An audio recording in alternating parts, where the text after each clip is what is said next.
কূটনীতিতে অসামান্য অবদান রাখায় Bangladesh medal for diplomatic excellence পেয়েছেন ঢাকায় সৌদি আরবের রাষ্ট্রদূত ইসা বিন ইউসুফ আল দুহাইলান। সকালে ফরেন সার্ভিস একাডেমিতে এই পদক তুলে দেন পররাষ্ট্র উপদেষ্টা তৌহিদ Hossain.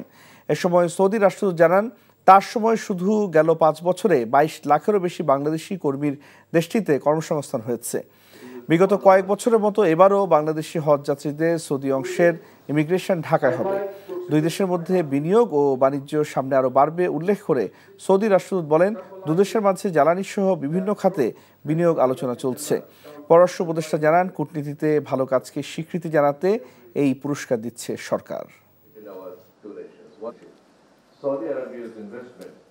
I have already mentioned that over 3 million Bangladeshi expatriates are now working in Saudi Arabia, playing a vital role in the kingdom's economy while contributing to Bangladesh's development through remittances.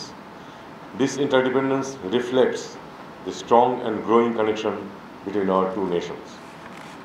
Saudi Arabia's forward-looking investment in Bangladesh. 250টিরও বেশি design option নিয়ে Walton smart fridge, বোঝে আপনার প্রয়োজন।